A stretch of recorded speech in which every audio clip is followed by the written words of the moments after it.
नमस्कार दोस्तों, मैं सूरज। आप देख रहे हैं Medics YouTube channel. Welcome back to a new video. आज हम लोग बात करने वाले हैं कुछ इम्पोर्टेंट एंटीबायोटिक्स के बारे में। जो एंटीबायोटिक मार्केट में सबसे ज़्यादा अवेलेबल होता है, सबसे ज़्यादा यूज़ किया जाता है, जिसको हर मेडिकल स्टूडेंट्स को याद करना चाहिए, याद होना ही चाहिए, क्योंकि ये बहुत ही इम्पोर्टेंट एंटीबायोटिक्स है। सबसे पहले शुरुआत करते हैं एजिथ्रियल यानी एजिथ्रोमाइसिन के बारे में। तो आज हम लोग इसमें बात करेंगे कॉम्पोजिशन के बारे में, डोज के बारे में और इसका यूजेस क्या है। सबसे इम्पोर्टेंट यूजेस ही होता है, कहाँ का यूज किया जाता है और डोजेस क्या होता है। तो सबसे पहले देखते हैं एजिथ्रोमाइसिन यानी एजिथ्रियल के बारे में। तो कॉम्पोजिशन होता है एजिथ्रोमाइसिन। डोज के बारे में बात करें तो 500 mg दिन में एक बार दिया जाता है 3 दिन के लिए, और 250 mg दिन में एक ही बार दिया जाता है 5 दिन के लिए। यूजेस के बारे में बात करें तो कहाँ-कहाँ यूज़ किया जाता है, जैसे सोर थ्रोट विथ पास, गले में खराश के साथ अगर पास जम गया हो, मवाद जम गया हो, तब जो है एजिथ्रोमाइसिन टैबलेट दिया जाता है। टॉन्सिलाइटिस विथ फीवर, बुखार के साथ अगर टॉन्सिलाइटिस भी है, तब जो है एजिथ्रोमाइसिन टैबलेट यूज़ किया जाता है। बैक्टीरियल कफ प्लस चेस्ट इन्फेक्शन, बैक्टीरियल अगर कहीं पे इन्फेक्शन हो और उसके साथ-साथ चेस्ट पे भी इन्फेक्शन हो, खूब खाँसी हो रहा हो, तब जो है एजिथ्रोमाइसिन टैबलेट यूज़ किया जाता है। Skin and soft tissue infection, skin पे कहीं पे अगर सॉफ्ट टिश्यू पे कहीं पे त्वचा पे और कोमल टिश्यू पे अगर संक्रमण हो रहा हो, तब जो है एजिथ्रोमाइसिन टैबलेट यूज़ किया जाता है। सेक्सुअली ट्रांसमिटेड डिजीज़, यौन संचारित रोगों में इसको यूज़ किया जाता है एजिथ्रोमाइसिन टैबलेट। इमेज पे आप लोग देख पा रहे हैं एजिथ्रोमाइसिन 500, एजिथ्रोमाइसिन 500, एजिथ्रियल 500 नाम से आता है। एजिथ्रोमाइसिन 250 भी आता है, एजिथ्रियल 250, और बच्चों के लिए जो है सस्पेंशन के रूप में आता है, लिक्विड रूप में 200 और 100 mg के में मार्केट में अवेलेबल होता है। आई होप आप लोगों को ये समझ आ गया होगा। उसके बाद देखते हैं एमोक्सिसिलिन और क्लावुलानेट के कॉम्पोजिशन की, यानी ऑगमेंटिन या क्लेबाम जो होता है, ये भी बहुत ही मार्केट में जो है पॉपुलर है। ये भी डॉक्टर बहुत ही ज़्यादा लिखते हैं, इसलिए मेडिकल स्टूडेंट्स को ये जानना ही चाहिए कहाँ का यूज़ होता है, कब-कब यूज़ होता है, इसको जानना चाहिए। बहुत ही इम्पोर्टेंट एंटीबायोटिक है ये भी। तो उसका कॉम्पोजिशन देखें तो एक एमोक्सिसिलिन होता है, साथ-साथ क्लावुलानिक होता है। इसका यूजेस के बारे में बात करें तो टूथ पेन विथ स्वेलिंग, अगर दाँत में दर्द के साथ सूजन भी है, दर्द हो रहा है, साथ-साथ में जो है जो गम में सूजन भी हो रहा है, तब जो है ये एंटीबायोटिक यूज़ किया जाता है, एमोक्सिसिलिन क्लावुलानिक एसिड यूज़ किया जाता है। स्किन वुंड इन्फेक्शन, त्वचा के घाव के संक्रमण, यानी स्किन में कहीं पे कट हो गया हो, उसके बाद अगर इन्फेक्शन हो रहा हो, तब जो है इसको यूज़ किया जाता है। साइनस इन्फेक्शन, साइनस संक्रमण के साथ पीला स्राव, जैसे साइनस इन्फेक्शन नाक में हो रहा हो, उसके साथ-साथ पास बह रहा हो, तब जो है इसको यूज़ किया जाता है। रेस्पिरेटरी ट्रैक्ट इन्फेक्शन में इसको यूज़ किया जाता है, और यूरिनरी ट्रैक्ट इन्फेक्शन में इसको यूज़ किया जाता है। आप लोगों को ये सब याद रखना ही है, बहुत ही इम्पोर्टेंट है। और गाइस, अगर ये वीडियो पसंद आया हो, चैनल अगर पसंद है तो चैनल को सब्सक्राइब कर दीजिएगा, और वीडियो को लाइक ज़रूर से कीजिएगा आप लोग, और कमेंट में ज़रूर बताइएगा पार्ट 2 इसका चाहिए कि नहीं, और भी इम्पोर्टेंट एंटीबायोटिक में पार्ट 2 में लाने वाला हूँ। अगर आप लोगों को चाहिए तो आप लोगों को डिमांड है तो कमेंट में बताइए, तभी मैं लाऊँगा। इमेज देख लेते हैं। एमोक्सिक्लेव 625 देख रहे हैं, एमोक्सिसिलिन एंड पोटेशियम क्लावुलानिन इसमें प्रेजेंट होता है। 375 mg में भी प्रेजेंट होता है। और बच्चों के लिए जो है क्लेवम ड्राई सिरप ऐसे होता है, ये देख पा रहे हैं।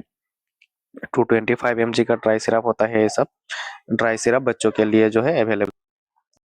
आई होप आप लोगों को ये भी समझ में आ गया होगा, स्क्रीनशॉट ले लीजिएगा, ये बहुत ही इंपॉर्टेंट है। उसके बाद बात करें तो टेक्सिमो 200 या सेफेक्सिम 200 जो है टैबलेट जो है मार्केट में बहुत ही ज़्यादा पॉपुलर है।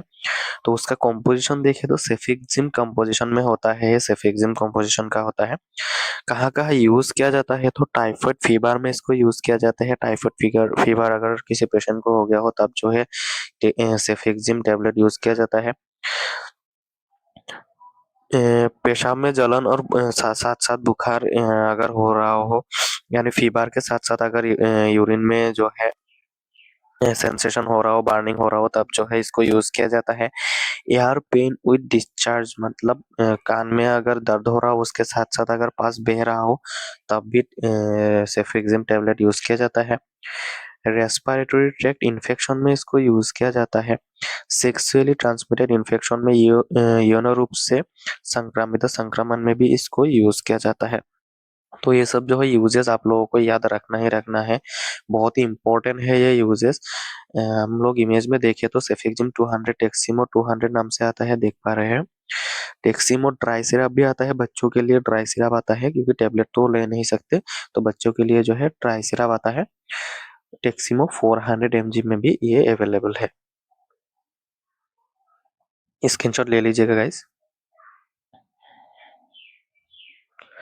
उसके बाद देखें तो जेनोसिन 200, जेनोसिन 200 के बारे में देखते हैं। ये भी मार्केट में गाइस बहुत ही ज़्यादा अवेलेबल है। यहाँ पर जो भी एंटीबायोटिक हम लोग बात डिस्कस करने वाला है वो मार्केट में बहुत ही ज़्यादा पॉपुलर और बहुत ही इम्पोर्टेंट एंटीबायोटिक्स है दोस्तों।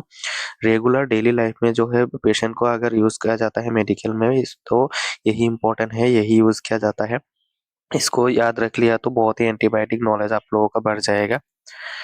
जेनोसिन 200 का जो कॉम्पोजिशन होता है वो है ओफ्लोक्सासिन। ओफ्लोक्सासिन कॉम्पोजिशन का ये रहता है। इसका यूज कहाँ कहाँ किया जाता है, टाइफाइड फीवर में इसको यूज किया जाता है। टाइफाइड फीवर में इसको पेशाब में जलन और बुखार में जैसे सेफिक्सिम में यूज किया जाता है, इसको भी यूज किया जाता है। यूरिन बर्निंग के साथ साथ फीवर जब होता है तब इसको यूज किया जाता है। एयर पेन विद डिस्चार्ज, कान में दर्द के साथ साथ अगर पास बह रहा हो तब इसको यूज किया जाता है। रेस्पिरेटरी ट्रैक इन्फेक्शन में इसको यूज किया जाता है और सेक्सुअली ट्रांसमिटेड इन्फेक्शन में इसको यूज किया जाता है। उसके बाद देखें तो सिप्रोफ्लोक्सासिन यानी सिप्रोक्स नाम से जो आता है, सिप्रोक्स 500 नाम से आता है मार्केट में। इसका कॉम्पोजिशन देखें तो सिप्रोफ्लोक्सासिन कॉम्पोजिशन का रहता है, मेन ड्रग सिप्रोफ्लोक्सासिन रहता है। इसका यूज कहाँ क्या है, ये किया जाता है यूरिनरी ट्रैक्ट इन्फेक्शन में यानी मूत्र मार्ग का संक्रमण में इसको यूज किया जाता है। अगर किसी को पेशाब के नली में इन्फेक्शन हो गया है इसको यूज किया जाता है। रेस्पिरेटरी ट्रैक्ट इन्फेक्शन यूज किया जाता है यानी सांस की नली में इसको यूज किया जाता है। वीडियो को एंड एंड तक बने रखिएगा, बहुत ही इंपॉर्टेंट है, समझ में आ जाएगा। लास्ट में देखे तो बीच में छोड़ दिया तो कुछ भी समझ में नहीं आने वाला है। रेस्पिरेटरी इन्फेक्शन में यानी सांस की नली में अगर संक्रमण हो तब इसको यूज किया जाता है। Skin and soft tissue infection में इसको यूज किया जाता है। त्वचा और मुलायम ऊतकों का संक्रमण में इसको यूज किया जाता है। गैस्ट्रोइंटेस्टाइनल इन्फेक्शन यानी गैस्ट्रोइंटेस्टाइनल यानी पेट और अंत में यानी पेट और इंटेस्टाइन में अगर इन्फेक्शन हो गया हो तब इसको यूज किया जाता है ciprofloxacin tablet. Bone and joint infection में इसको यूज किया जाता है। हड्डी और जोड़ों का संक्रमण में भी इसको यूज किया जाता है। सेक्सुअली ट्रांसमिटेड इन्फेक्शन यानी यौन संबंध से फैलने वाली जो संक्रमण होता है, इन्फेक्शन होता है, तब भी जो इसको यूज किया जाता है। इमेज में देख पा रहे हैं सिप्रोक्स 500 कॉम्पोजिशन होता है, सिप्रोफ्लोक्सासिन हाइड्रोक्लोराइड इसका कॉम्पोजिशन होता है। उसके बाद देखे तो लेवोफ्लोक्सासिन, लेवोफ्लोक्स एल्सिन नाम से आता है, ये कॉम्पोजिशन होता है लेवोफ्लोक्सासिन। इसका यूज के बारे में बात करें तो यूज देखे तो निमोनिया यानी फेफड़ों का संक्रमण में इसको यूज किया जाता है। Long term cough with infection यानी लंबे समय तक रहने वाली खांसी, किसी किसी मरीज को आप लोग देख पा रहे हैं बहुत बहुत दिनों तक खांसी हो रहा है तब जो है लेवोफ्लोक्सासिन आप लोग दे सकते हैं। Sinus headache with pass, sinus में दर्द हो रहा है, साइनस में अगर सिर दर्द हो रहा है उसके साथ साथ नाक से जो है पास आ रहा है तब भी जो है इसको यूज किया जाता है। चेस्ट कॉन्जेशन में इसको यूज किया जाता है यानी छाती में जकड़न यानी बलगम अगर जम गया हो ओल्ड पेशेंट में तब जो है लेवोफ्लोक्सासिन यानी एल्सिन टेबलेट यूज किया जाता है। इमेज में देख सकते हैं लेवोफ्लोक्स 500 सिप्ला कंपनी का रहता है, ये देख पाए लेवोफ्लोक्सासिन ऐसा टेबलेट रहता है ये इमेज में देखे तो। और जो है बच्चों के लिए जो है एल्सिन ये सब जो है सिरप के रूप में अवेलेबल होता है।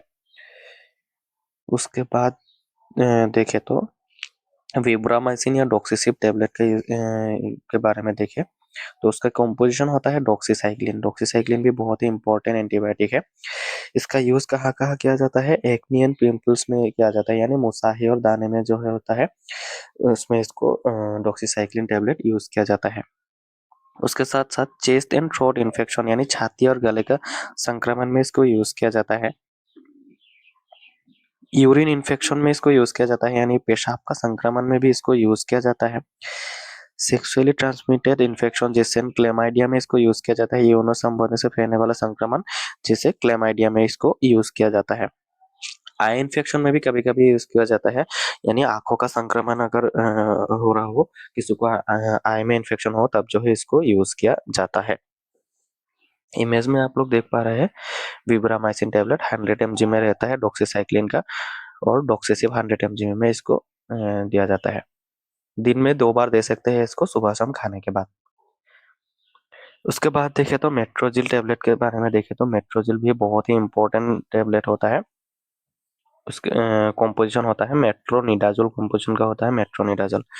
इसका यूजेस के बारे में देखें तो कहाँ कहाँ यूज किया जाता है, जैसे लूज मोशन यानी दस्त में इसको यूज किया जाता है।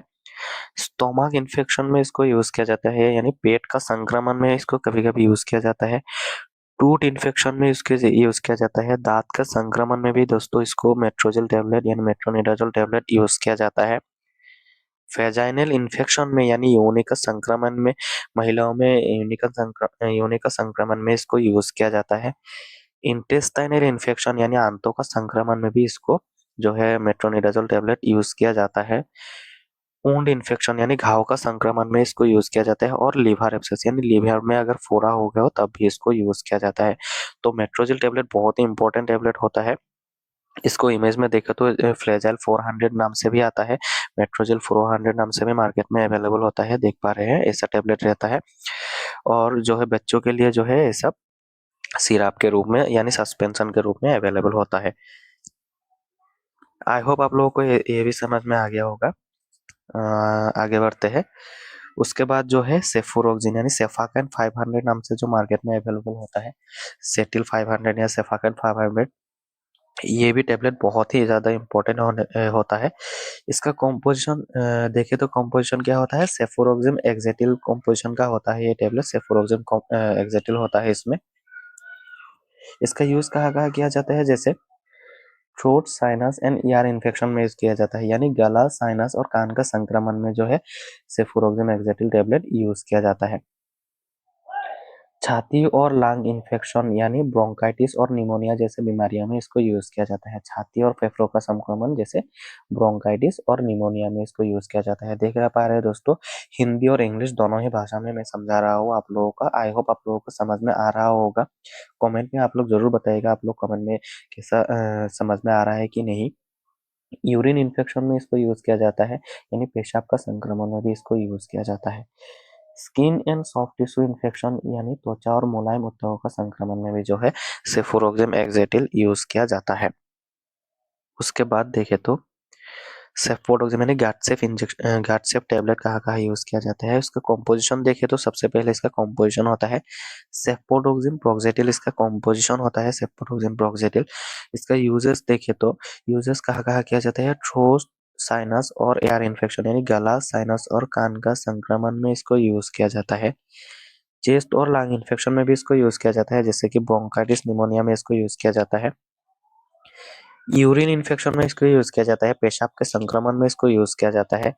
Skin and soft tissue infection में इसको यूज किया जाता है, जैसे त्वचा और मुलायम ऊतकों का संक्रमण में इसको यूज किया जाता है। टाइफाइड में भी कभी कभी जो है सेफोडोक्सिम यूज किया जाता है।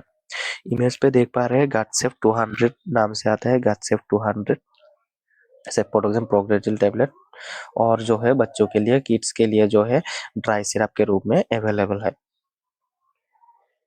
उसके बाद देखें तो नॉरफ्लॉक्स टेबलेट, नॉरफ्लॉक्स टेबलेट का कॉम्पोजिशन, मेन कॉम्पोजिशन होता है नॉरफ्लॉक्सासिन होता है। नॉरफ्लॉक्सासिन टेबलेट, नॉरफ्लॉक्सासिन कॉम्पोजिशन होता है मेन ड्रग जो है। इसका डोज देखें तो 400 mg का होता है, दिन में 2 बार दे सकते हैं, 3 से लेकर 5 दिन इसको आप दे सकते हैं। 400 mg करके बीडी यानी दिन में 2 बार दे सकते हैं। इसका यूजेस कहाँ कहाँ किया जाता है, जैसे यूरिन बर्निंग विथ पेन, पेशाब में जलन के साथ साथ दर्द होना पेशाब के रास्ते में, पेशाब के साथ-साथ पेशाब के रास्ते में अगर दर्द हो रहा हो, जलन हो रहा हो, तब जो है नॉर्फ्लॉक्स टैबलेट यूज़ किया जाता है। ट्रैवलर्स डायरिया में इसको यूज़ किया जाता है। प्रोस्टेट इन्फेक्शन यानी प्रोस्टेट ग्रंथि में अगर संक्रमण हो गया हो कहीं पे, तब जो है नॉर्फ्लॉक्स टैबलेट यूज़ किया जाता है। स्टोमक इन्फेक्शन में इसका यूज़ किया जाता है, यानी पेट का संक्रमण में जो है इसको यूज़ किया जाता है। उसके बाद देखते हैं सबसे जो लास्ट में है लाइज़ोफोर्स टैबलेट, यानी लाइज़ोफोर्स या एलएनजेड 600 mg का टैबलेट होता है। इसका मेन कॉम्पोजिशन देखें तो लिनेज़ोलेट कॉम्पोजिशन का होता है ये। डोज के बारे में बात करें तो 600 mg बीडी यानी दिन में 2 बार करके 7 से 14 दिन के बीच में आप लोग इसको यूज़ कर सकते हैं। मेन इसका यूज़ तो देखें तो एमआरएसए स्किन इन्फेक्शन यानी methicillin resistant staphylococcus aureus skin infection अगर किसी को हो गया हो, तब जो है लिनेज़ोलिड टैबलेट आप लोगों को यूज़ किया जाता है। डायबिटिक फूड इन्फेक्शन आजकल जो बहुत ही कॉमन हो रहा है, डायबिटिक फूड इन्फेक्शन, इसमें जो है आप लोग लिनेज़ोलिड टैबलेट यूज़ कर सकते हैं डायबिटीज़ के कारण पैर में होने वाला संक्रमण। सेवियर निमोनिया में इसको यूज़ किया जाता है, यानी फेफड़ों में अगर तेज संक्रमण, बहुत ही ज़्यादा संक्रमण हो गया हो, तब जो है लिनेज़ोलिड टैबलेट यूज़ किया जाता है। हॉस्पिटल एक्वायर्ड इन्फेक्शन, हॉस्पिटल में अगर कहीं पे भी संक्रमण हो गया हो, तब जो है इसको यूज़ किया जाता है। आई होप आप लोगों को वीडियो अच्छे से समझ में आ गया होगा। ये तो पार्ट 1 ही था। जो भी इसमें एंटीबायोटिक है बहुत ही इम्पोर्टेंट है। आप लोगों को अगर पार्ट 2 चाहिए तो आप लोग कमेंट में बताइएगा, पार्ट 2 भी इसका आ जाएगा। कमेंट में बताना पड़ेगा अगर आप लोगों को दोस्तों पार्ट 2 चाहिए तो। और अगर ये वाला वीडियो पसंद आया गया हो तो लाइक ज़रूर से कीजिएगा, चैनल को सब्सक्राइब कीजिएगा, और नोटिफ़िकेशन जो है बेल उसको दबा दीजिएगा। बहुत जो है व्यूअर्स जो है वीडियो देखते हैं लेकिन सब्सक्राइब करना भूल जाते हैं, सब्सक्राइब नहीं करते हैं, लाइक नहीं करते हैं, और कमेंट में कौन-कौन सी पार्ट चाहिए इसको भी आप लोग बताइएगा, और सब्सक्राइब ज़रूर से कीजिएगा। Thank you.